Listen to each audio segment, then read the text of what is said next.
un maestro de nuestra Universidad Autónoma de Santo Domingo, desempeñando el rol de maestro acá en el curso Barahona, y vamos a hacerle una investigación sobre ciencia, tecnología y sociedad para el profesor, para la materia de ciencia, tecnología y sociedad de la Universidad UAPA con el profesor Stanislao de la Cruz. Entonces aquí vienen las preguntas. Primera pregunta: ¿cómo entiende que ha sido el avance de la ciencia y la tecnología en los procesos productivos de la República Dominicana?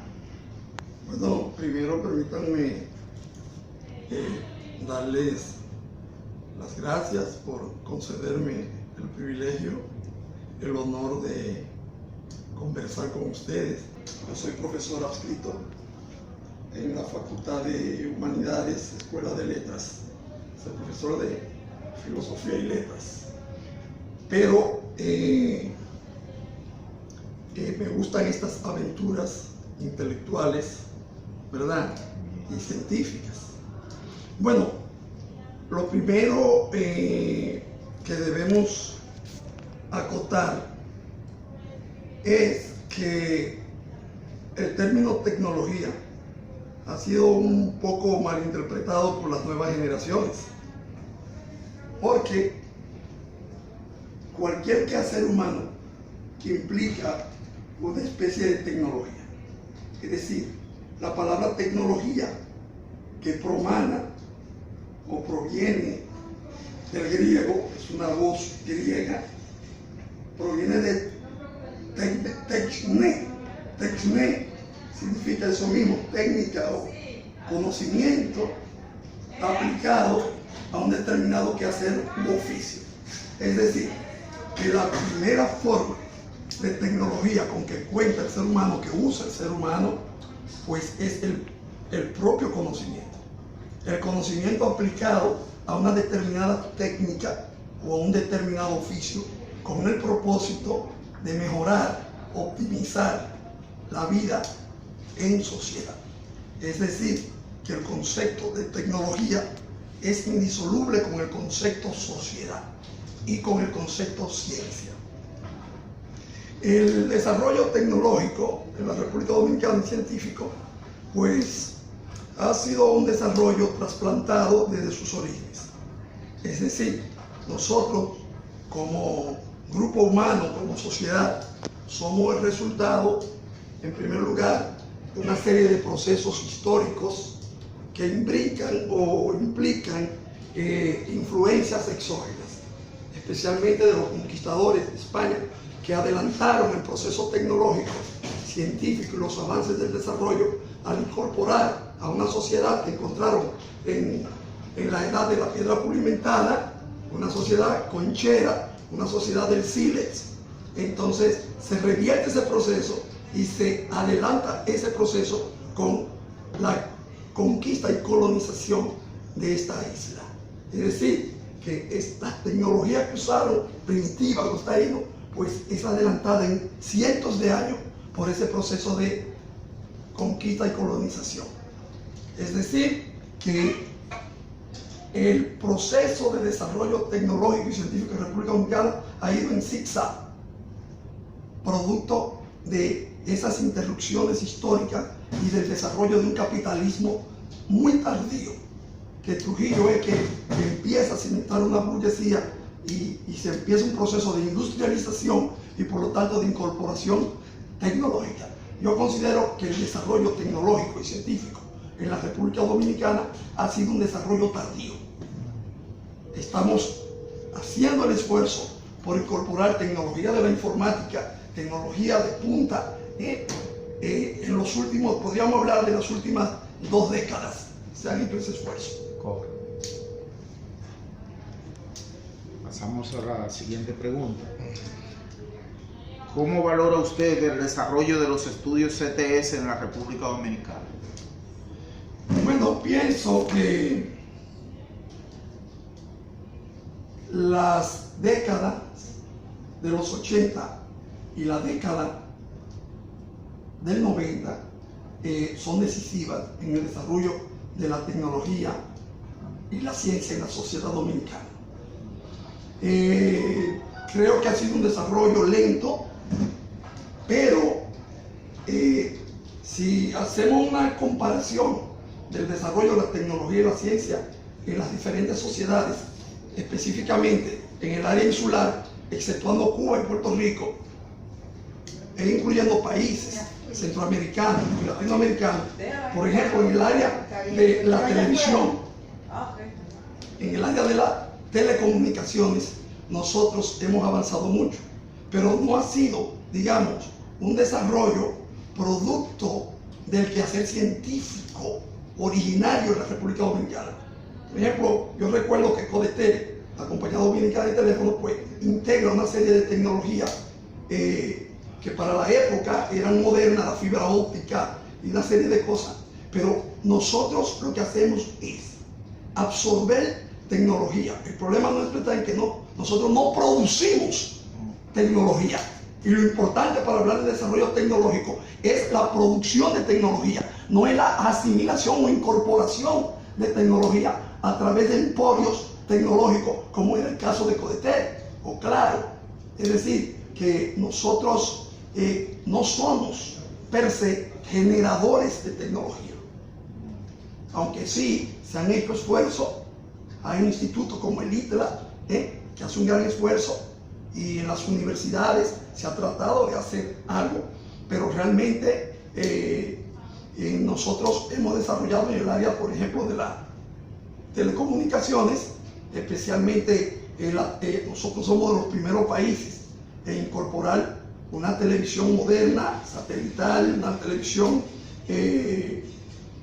a colores. Por ejemplo, el televisor, somos de los primeros, y de usar una serie de tecnología incorporada al mundo de la televisión. Somos de los países que incorporó toda esa tecnología antes que otros países que uno no imagina, o uno pensaba que sí tenían, ya habían implementado esos avances. En el campo de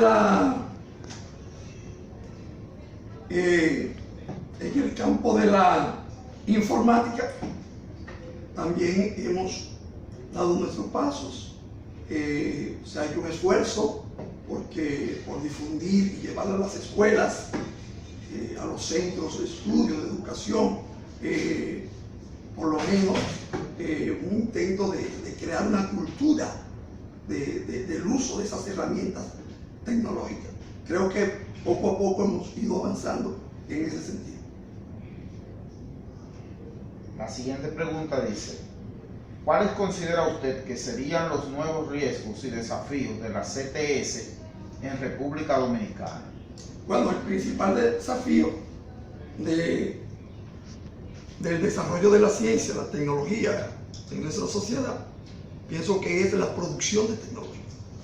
Ese es el gran desafío, que nosotros aprendamos a producir tecnología, no a comprar tecnología. Entonces, para eso hay que crear una serie habría que hacer una revisión de nuestra currícula y de nuestros programas de estudios, tanto a nivel inicial, a nivel secundario, como a nivel superior, para crear esa cultura, crear los laboratorios, crear las posibilidades, no de aprender de manera teorética tecnología o asimilar tecnología, sino producir tecnología a partir de una serie de necesidades. Porque lo que fuerza al hombre a hacer ciencia es la necesidad, y nosotros tenemos muchísimas necesidades. Por ejemplo, Cuba ha producido maquinarias en el área agrícola producto de necesidades y limitaciones que tuvieron. Desde luego que la Unión Soviética ayudó mucho y aportó mucho a ese proceso de desarrollo tecnológico en Cuba. No obstante eso, nosotros tuvimos un tiempo un desarrollo similar y en muchos casos por encima del desarrollo tecnológico cubano. O sea, las expectativas son esas, de que nosotros podamos producir tecnología. Y en cuanto a tecnología de punta. En cuanto a los riesgos de la producción de tecnología, bueno, el riesgo está en el uso racional o no de la tecnología, o el El riesgo está en poner la tecnología al servicio de una determinada clase social que lo que haga pues sea usar la tecnología para beneficiar grupos o emporios, empresas particulares. La tecnología debe estar abierta y debe servir a las mejores causas y necesidades del género humano.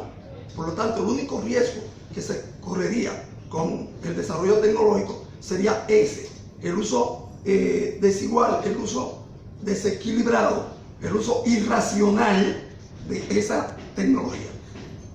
En cuanto a las políticas de desarrollo, ¿usted entiende que el marco legal y político de nuestro país es adecuado a la necesidad del desarrollo tecnológico que tenemos? ¿Qué opinión merece? Bueno, yo pienso que las políticas que propendan al desarrollo tecnológico, la creación de un marco político con respecto a la implementación de tecnología y el desarrollo de la ciencia, no ha alcanzado su clímax, no ha llenado las expectativas, precisamente producto de que todavía aquí en el país las relaciones económicas tienen un carácter privado, en la mayoría de los casos. Es decir, yo creo en la socialización de los servicios, de los bienes y del conocimiento. Mientras no exista ese fenómeno de socialización de servicios, de bienes y del conocimiento abierto para todos de manera igualitaria, pues entonces ese desarrollo se vería un poco obstruido, podríamos decir. Deben haber políticas claras que no están bien definidas, aunque se ha hecho un esfuerzo. El Ministerio de Educación, algunas universidades hacen un esfuerzo y crean grupos, por ejemplo, de profesores investigadores, pero la mayoría de esos proyectos de investigación científica pues son engavetados y no hay fondos, y no hay manera de que el Estado pueda subvencionar el desarrollo de esos proyectos. De manera aislada, aquí ha habido individuos o científicos que han hecho un trabajo científico importante. El profesor Manuel de Jesús Marcano, en el área de las ciencias naturales, de la botánica, de la biología, el doctor Magiolo, en el área de la antropología, y las universidades tienen en el área de física, en el área de química, proyectos, pero son proyectos engavetados. O sea, el Estado debe disponer de fondos para el desarrollo científico y tecnológico del país. Y eso no hay una política definida en ese sentido. Bien, pasamos a la siguiente pregunta. ¿Cuáles se entiende que han sido los aportes de los estudios CTS en los distintos aspectos de desarrollo social de la República Dominicana? Bueno, como te dije anteriormente, no podemos jamás desvincular el quehacer científico y tecnológico de la sociedad, porque la tecnología y la ciencia existen gracias a que vivimos en sociedad y la sociedad demanda cosas y la sociedad tiene necesidades de carácter humano, necesidades alimentarias, necesidades espirituales, necesidades culturales, educacionales, y eso fuerza a que tengamos necesariamente que crear mecanismos que coadyuven a hacer de la vida algo realmente digno, humano, y por eso existe la ciencia. En los diferentes aspectos de nuestro desarrollo, yo creo que hemos avanzado un poco, de manera lenta, le he dicho, pero se ha avanzado. Por ejemplo, en el área de la ciencia médica, pues se necesitan tecnologías, y tú no puedes comparar, por ejemplo, la medicina ya que usa dispositivos láser, una medicina que usa, ahora mismo se te hace una cirugía y se interviene, y las cirugías no son tan invasivas. ¿Por qué? Porque usan rayo láser para operar. Entonces es una tecnología que se incorpora a la ciencia médica y que en nuestro país existe. Por ejemplo, la comunicación se eficientiza en la medida en que las personas aprenden a usar ordenadores y en la medida en que las redes sociales pues se activan a través de esos ordenadores o de esos dispositivos.